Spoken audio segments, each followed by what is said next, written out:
안녕하세요.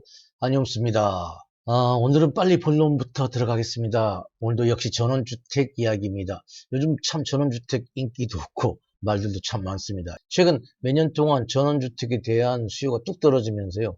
업계는 거의 폭망일보 직전입니다. 아니 뭐 거의 다 망했다는 분들도 상당히 많으시죠. 그중에는 그나마 좀 입지가 좀 괜찮고 그 시세보다 많이 싼 급매물의 경우는 나름 조금씩은 거래가 된다고는 합니다만은 글쎄요.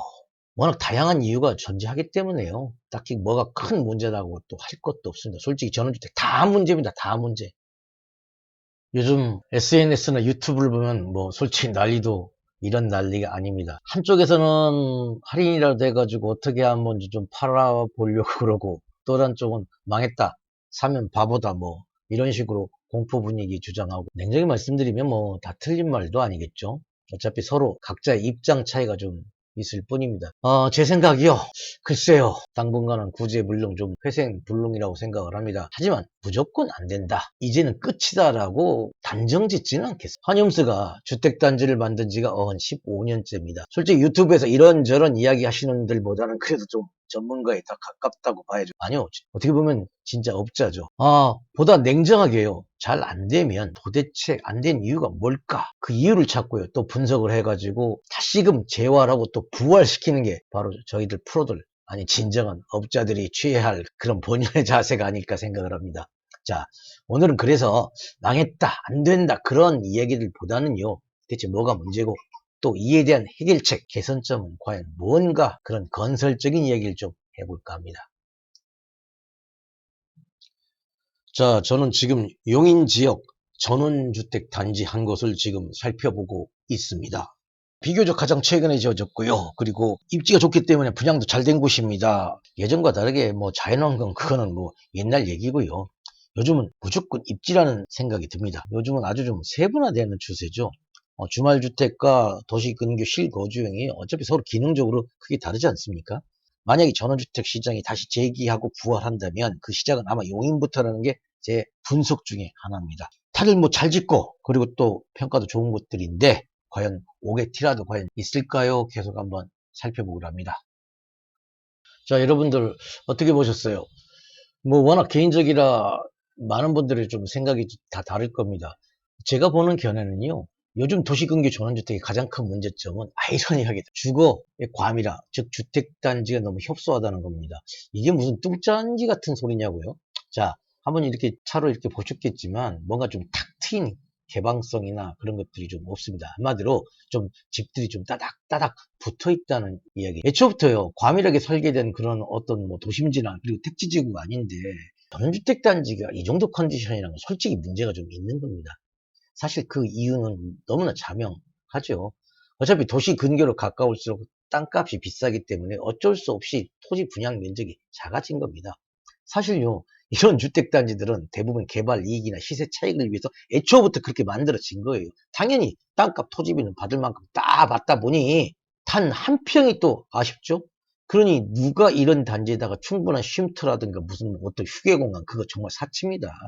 뭐 어차피 죄다 돈으로 전부 다 환산되기 때문에 가급적 분양 면적 토지로 꽉꽉 채우는 거죠.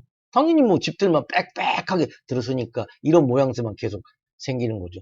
이런 근본적인 문제점이 있는데 뭐 단지 배치 그리고 누가 뭐 건축 설계를 더 잘한다 이건 큰 의미가 없다고 일단 봅니다. 하지만은요 이제는 좀 시장이 많이 좀 변했습니다. 지금 전원주택 안 됩니다. 뭐 당분간 시장은 뭐 거의 뭐 나락이죠. 그 때문에 이제 뭐 토지를 개발해서 주택단지를 만들려면은 뭔가 하나라도 다르지 않으면 정말 폭망각입니다. 이 정도 해도요, 워낙 뭐 시장이 안 좋기 때문에 한두 가지 바꿔가지고 절대 해결이 안 되는 지역도 아마 수두룩할 겁니다. 그래서 제가 무조건 다 된다는 게 아니고 요즘 주목하는 곳이 바로 용인 지역입니다. 제가 서두에서 분명하게 말씀드렸죠. 부활은 바로 여기서부터 시작될 거라고. 일단 용인시 처인구 원산면 일대 415만 해배 약 126만 평 부지에 메모리 반도체 공장 4개 하고요. 약 50개 협력사가 이주하는 반도체 클러스터 산업단지 플랜이 지금 현재 한참 공사 중입니다. 여기에 남사읍 일대 215만 평에 삼성반도체가 주축인 메가클러스터까지 예정이 되어 있습니다. 이것 말고 제가 또 다른 소소한 이유를 또 들먹여야 됩니까? 이 용인 지역이 전원주택 단지가 다시 재생하고 부활할 가능성이 가장 높다고 생각한 그 근본적인 이유입니다. 어차피 주거시장 많이 좀 변하겠죠? 제가 언제 또 기회가 되면 이 부분에 대해서는 또 따로 말씀을 좀 드리겠습니다. 자, 거두절미하고요. 용인 지역에서 전원주택 단지를 다시 부활시킬 기본적인 방법 중에 하나는요. 보다 저렴한 토지 원가를 확보하는 겁니다. 도시 근교에서 미성숙지나요 아직 개발이 안 된 곳을 대규모로 개발하는 방법이겠죠. 몇십 세대 조금씩 해서가지고는 단가 맞추기가 힘들어요. 좀 커야 됩니다. 보다 원대한 마스터 플랜이 필요합니다. 당연히 기존 단지에 비해서 여유롭고 쾌적한 단지가 되기 위한 필요 충분 요건입니다. 자, 이 디테일한 단지 설계에 대해서는 나름 창의적 저격이기 때문에 제가 좀 말을 좀 아낍니다만, 저는요, 첫 번째 규모의 경제, 두 번째 쾌적한 주거 환경, 그리고 세 번째 시금시설의 집적화, 이 세 가지로 간략하게 압축들여 가지고 설명을 좀 드립니다. 이게 뭔 소리야? 아리까리 하시죠? 이런 주택단지는 지금까지 세상에 없는 집이니까요, 그냥 상상 속 이론 속에만 존재하는 거일 수도 있습니다. 하지만 지금부터 제가 보여드리는 영상 속에는요, 그 개념과 키워드가 녹아들어 있습니다. 자, 한번 보실까요? 기존 과거의 도시 외곽의 카페는요, 그저 자연의 풍광이나 경치 하나에만 의존해서 운영되던 고만고만한 작은 업소들이 주류를 이루고 있었습니다. 하지만 이제 세상이 바뀌었죠. 자연 풍광은 기본이고요. 여기 아주 대규모 건축까지 동원되면서 스케일이 커졌어요. 그 덕분에 아주 쾌적한 휴게 공간이 제공되기 시작합니다. 게다가 여기 하나 더, 단순히 커피나 음료에 그치지 않고요, 대형 베이커리 기능을 더한 복합적인 테마 공간으로 탄생되었습니다. 이게요, 불과 4, 5년 사이에 일어난 커다란 변화입니다. 한번 주변을 한번 둘러보시죠. 최근에 아주 많아졌습니다. 이런 시장의 변화들이 주거 문화에도 적용되어야 한다는 게 제 생각. 제가 이미 말씀드렸죠.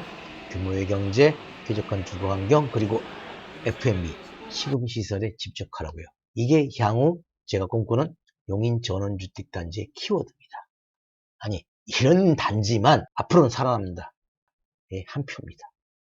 자, 지금 대한민국 전원주택 시장은 이제 갈 길을 잃고 표류 중입니다. 하지만 지금이 오히려 좋은 기회일 수도 있고요. 그동안의 문제점 일부가 스스로 해결되는 그런 자정의 시간이 될 수도 있습니다. 저는 이미 모든 언론가요, 그리고 홍보물을 통해 가지고 논의에 밝혔지만 모두가 행복해지는 그런 주택단지를 꿈꿉니다. 이거는요, 비단 소비자분들한테만 국한되는 게 아닙니다. 토지를 가지고 개발을 하고자 하는 토지주, 그리고 사업주분들에게도 역시 마찬가지입니다. 이미 세상은 변했습니다. 그리고 시장도 바뀌었고 소비자도 바뀌었습니다. 이제 더 이상 과거의 얽매이고요, 구습에 기대서는 발전이 없습니다. 아니, 고질적인 미분양으로 그냥 영원히 그냥 황천길입니다. 한 가지만 바꾸면 됩니다. 개발 이익을 소비자와 공평하게 나눈다는, 서로 상생한다는 그런 마인드가 있어야 됩니다. 미래는요, 이렇게 서로 상생해야만 비로소 열린다고 저는 생각을 합니다. 자, 저는 잘 아시다시피 주택 만들기가 본업인 사람입니다. 오직 성공해야만 좋은 단지를 만들 수가 있습니다. 자, 분양자가 됐던요, 그리고 토지주가 됐던 언제고 저희 한이홈스의 문은 항상 활짝 열려 있습니다. 주저 말고 연락 주시고요. 부디 상호 공존할 수 있는 그런 좋은 터가 됐으면 하는 바람입니다.